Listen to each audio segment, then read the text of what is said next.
What's good, everybody, and welcome back to the channel for another episode of our Oakland Athletics franchise here on MLB The Show 23.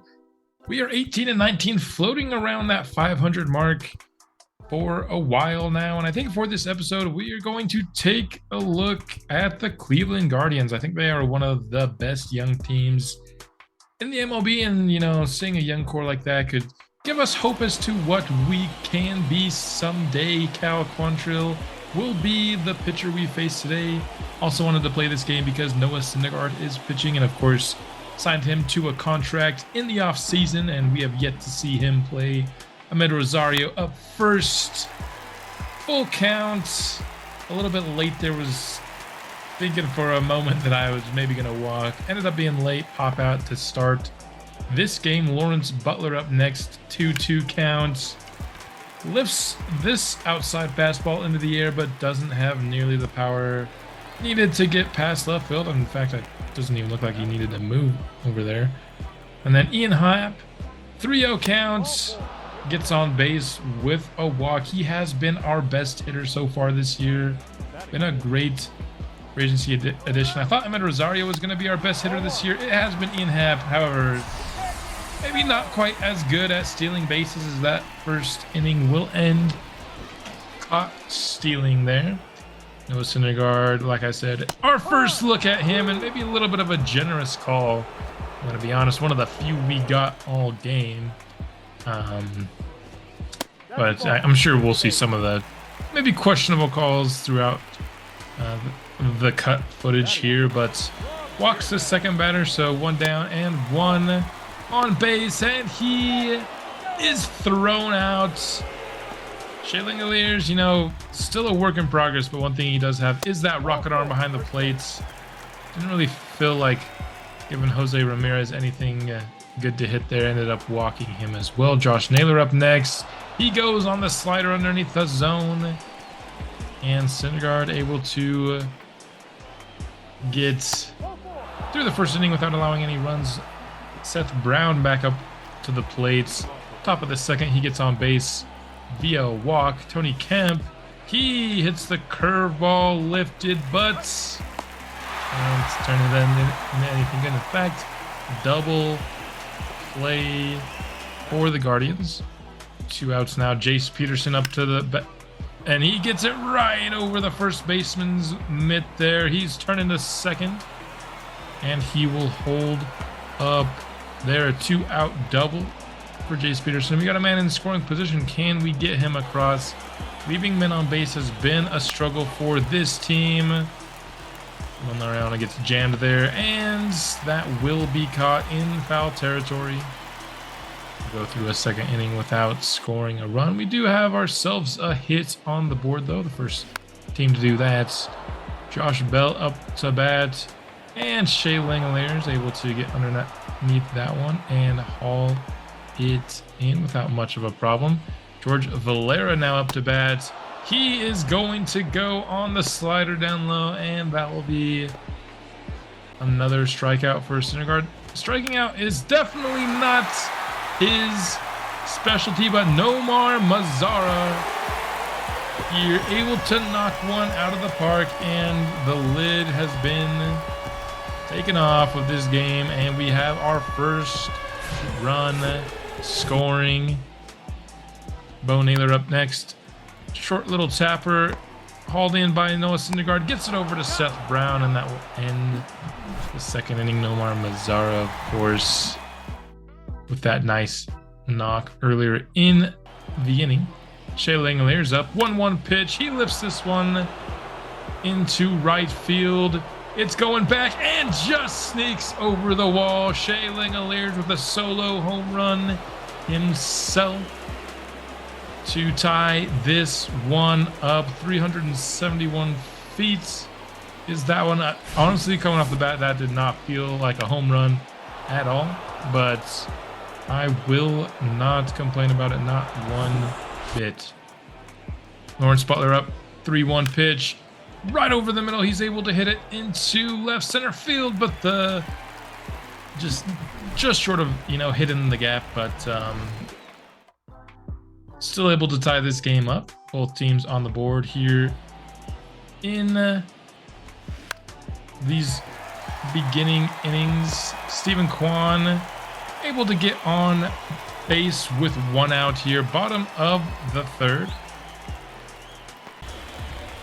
That brings up Andres Jimenez, and a 3-2 pitch is not close. Syndergaard has really good walks per 9, but hasn't had the best game this time around in terms of limiting walks. And this time he's gonna bean Jose Ramirez right in the leg.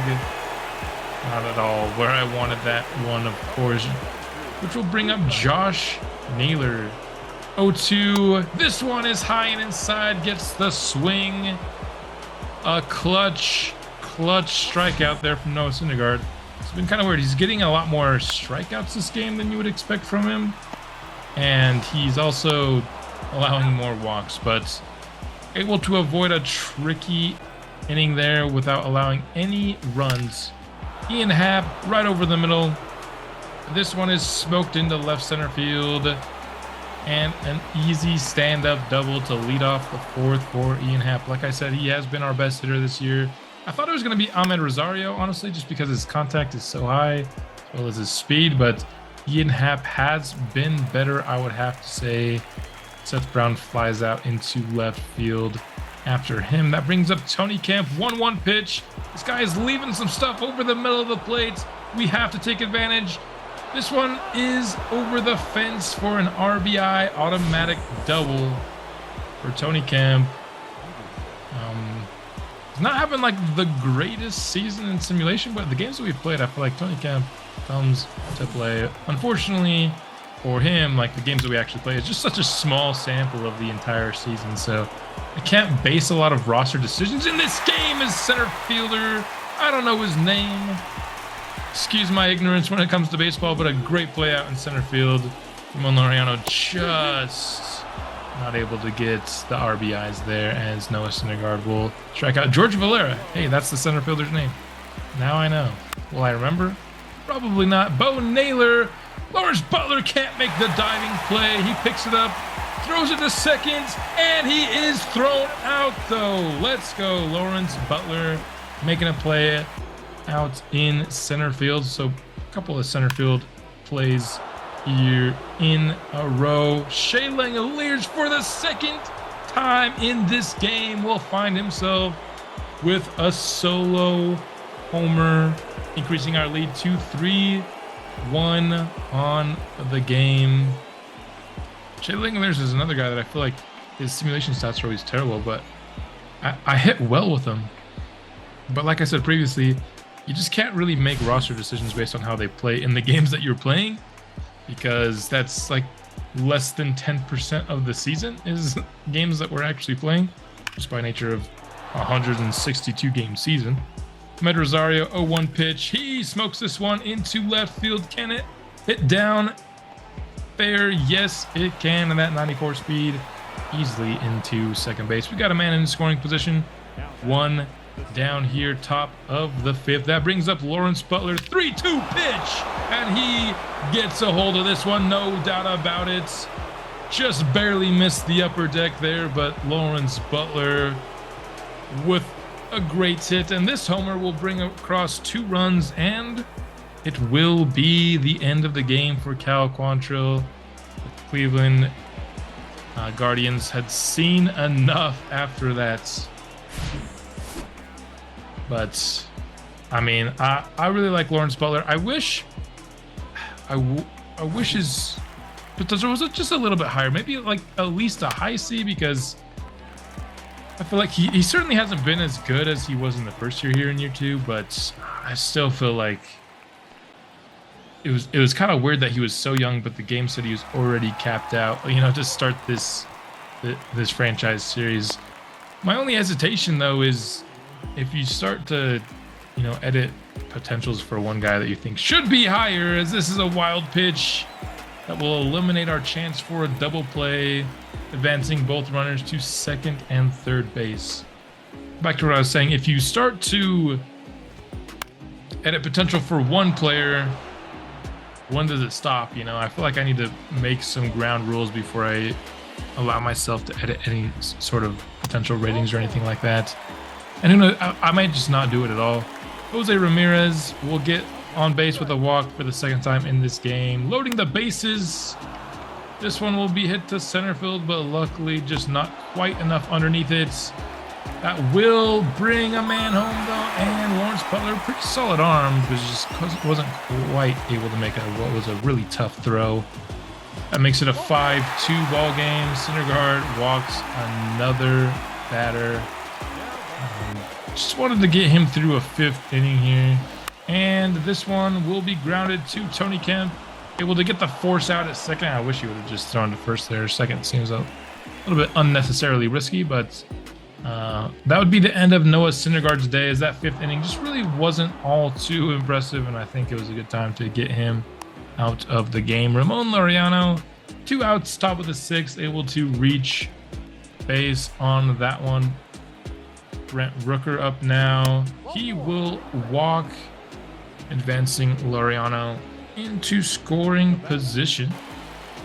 Shea Langeliers has been excellent today. This one will be lifted into right field, but able to make the play, and we will strand those 2 people on base. 3-2 pitch for Jordan Hicks, who entered the game in the 6th inning for us, is a strikeout. That's how he starts his day. But then up next, Brian Rocchio able to hit it over the wall and go yard.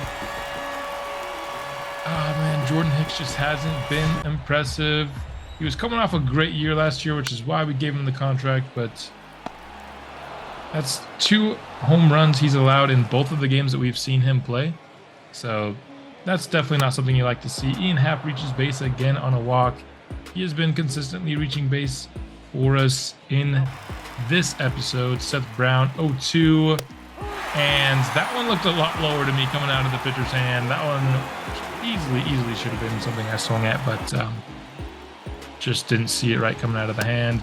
Jordan Hicks, I did bring him out for another inning here for the 7th. Wanted to see if we could get 2 innings out of him, as that's kind of what he should be for us. This should have been another strikeout, but I said it earlier in the game, we haven't seen a lot of the bad calls, but we were getting squeezed a ton, and it felt like the Guardians weren't. I don't know if that umpire maybe had a little something on this game. Of course, that second one was absolutely a walk, but decided to bring in Domingo Acevedo to get this last out of the 7th. It just wasn't Jordan Hicks' day, and it hasn't been either of the times that we've seen him. But that's just how. And then here's the example, right? Like, that is a strikeout. That entire ball is out of the zone, where Jordan Hicks was just called for a ball where the entire ball was inside the zone. Of course, you know, there are these umpire personalities, and I think it adds to the experience to have it that way. But that was just a little example here. You know, bottom of the 7th, top of the 8th. That was a well-hit ball just right to center field there. Just, you know, a little bit of a taste of kind of how the game was called throughout the day. We seen that, you know,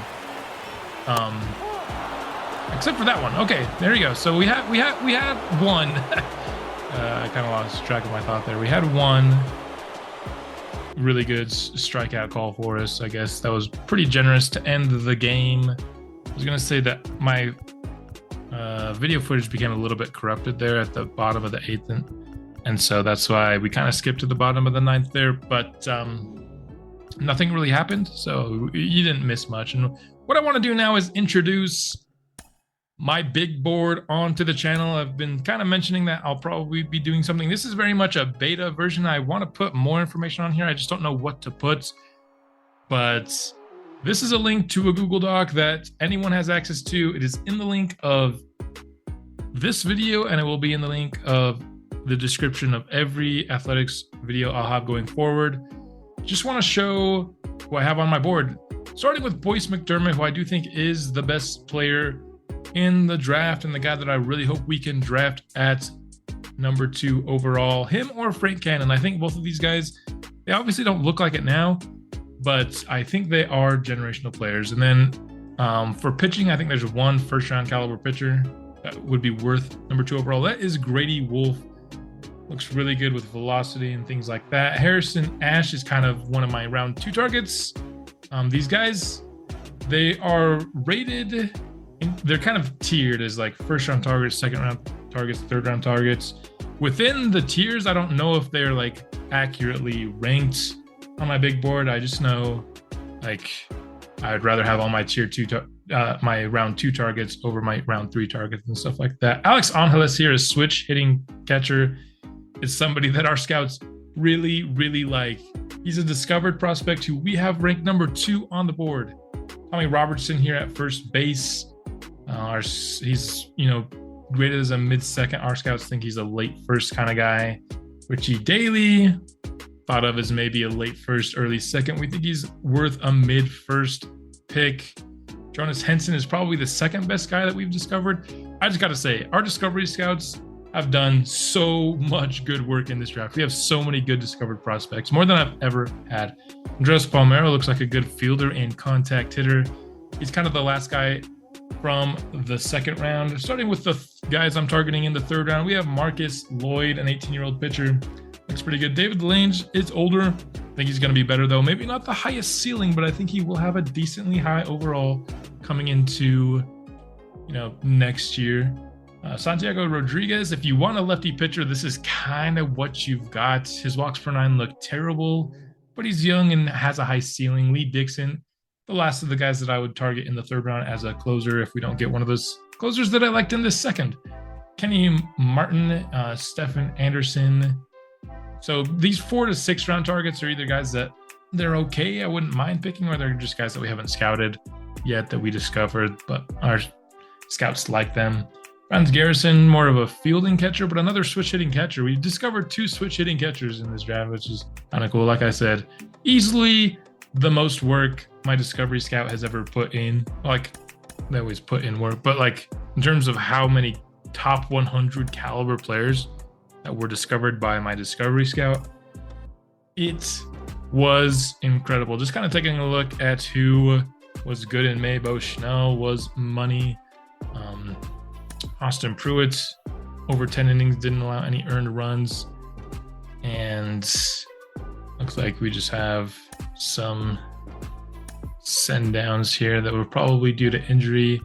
Last thing I want to do here at the end of this episode is just take another look at how our players are progressing. We have a 3.25 ERA for Jack Flaherty, up to 83 overall. Walks per 9 is pretty high. Strikeouts per 9 aren't in a bad spot, but his home runs per 9 are absolutely awesome. Probably what's most contributed to his success. Solid year for Trevor Rogers. He has been better. Is allowing a little bit more walks per 9, but strikeouts per 9 are certainly up as well. Ahmed Rosario has been our most disappointing player, and I honestly am not opposed to moving him at the trade deadline at all. Maybe he just wants to be with a better team, and that could influence his, in his success on the season. Ian Happ, over 800 OPS, 8 home runs. I feel like he hasn't had this incredible season or anything, but I do think he is our best hitter right now. Zach Jackson, really high walks per 9, but also really high strikeouts per 9. That's kind of what you're getting with him. He wants to end at bats without the batter getting contact on the ball, whether he's walking him or he's striking them out. Jordan Hicks has seen some regression here from what he had as an incredible year last year. Looks like Ramon Laureano struggling a bit with some power this year. OPS is not in a great spot. He could also be a player that we look to trade. I do like his fielding ability, though. We don't have a lot of good fielders on the team, really, that are in their 30s. Not that he's pretty close to his 30s. Noah Syndergaard could be better, could be worse. Chase Peterson looks like he has regressed a bit here in season 2. He is a free agent. Maybe we look to trade him off. I don't know how much selling we really can do, just because we don't have good options behind them either. I don't want to rush bringing up prospects who aren't ready. So I think we have a lot of options to sell. I just don't think we're going to be selling a lot of them. Maybe like 1 or 2, get 1 or 2 prospects. I also mentioned, I think at the end of last episode, I'm not opposed to doing another Trevor Rogers-like trade. This time it would be probably for a position player rather than a pitcher. Lawrence Butler just hasn't quite been as good this year. He was our best hitter last year. But yeah, I wish his potential was at least like 78 or 79 something. I don't want to make him like incredible, but could he at least got like a bigger potential boost off of what he did last year? Because I feel like he was good, you know. But there are a couple players in mind. I want to name them here, and just because if I trade for them, I want them to be a surprise. That I have seen get traded a lot in the many, you know, rebuilds that I've done on MLB The Show 23 off camera. Definitely, if one of them becomes available, I will be looking to probably make a move for them. Tyler Soderstrom, doing really well, batting .333 with a .950 OPS. Could he be close to being ready to make his MLB debut? Perhaps he's a September call-up. If he continues this hot streak and those ratings continue to improve, Oscar Colas has not quite been as good as I would have hoped this year. Maybe if we were to make kind of that Trevor Rogers type deal for a position player, he could be one of the prospects. We just traded for him last year. Maybe we flip him in a deal. Zach Geloff, not been too great this year. Shea Langoliers, just saw him have a multiple home run game, but hasn't really been good in simulation at all. Has B potential, but he just hasn't quite been doing much with it. Geraldo Soto, he's been really, really good. I just wish that was leading to him improving his ratings, because his ratings aren't really going much at all, even though, let's take a look at Bo Schnell. Look how much he is going up, having a pretty similar year. Yeah, it's a little bit better. Bo Schnell has been a little bit better. But is it so much better that Bo Schnell has like increase of +10 and Geraldo Soto has a +2? I don't know. Robert Poisson is doing a good job contact hitting. He's batting .300 with a .781 OPS. Still has a 0 WAR though, which is interesting. Maybe he just hasn't had a great fielding year. Hans Kraus, he is on fire. Of course, acquired him. Yeah, he is. 1.84 ERA, 104 WHIP. Don't get to see all those per nines in minor leagues, unfortunately. Max Muncy has been injured for a while. Only has 31 at bats on the year. Garrett Dennis here. Not been too great. 5.49 ERA, 1.32 WHIP. But Rene Hernandez, he's hitting .318. Not much power, 2 home runs, but that's the kind of player he is, right? He's a contact hitter for sure. But Johnny Huerta, he's been really good. He's pitching a lot less innings than a guy like Geraldo Soto, but Geraldo Soto's just not going up as much as, why is he up a total of 1 point? Because he's down 1 stamina and up 2 in pitching things. It just doesn't make much sense to me. But that's all I have for this episode. I'll be back soon with another, and I will see you then.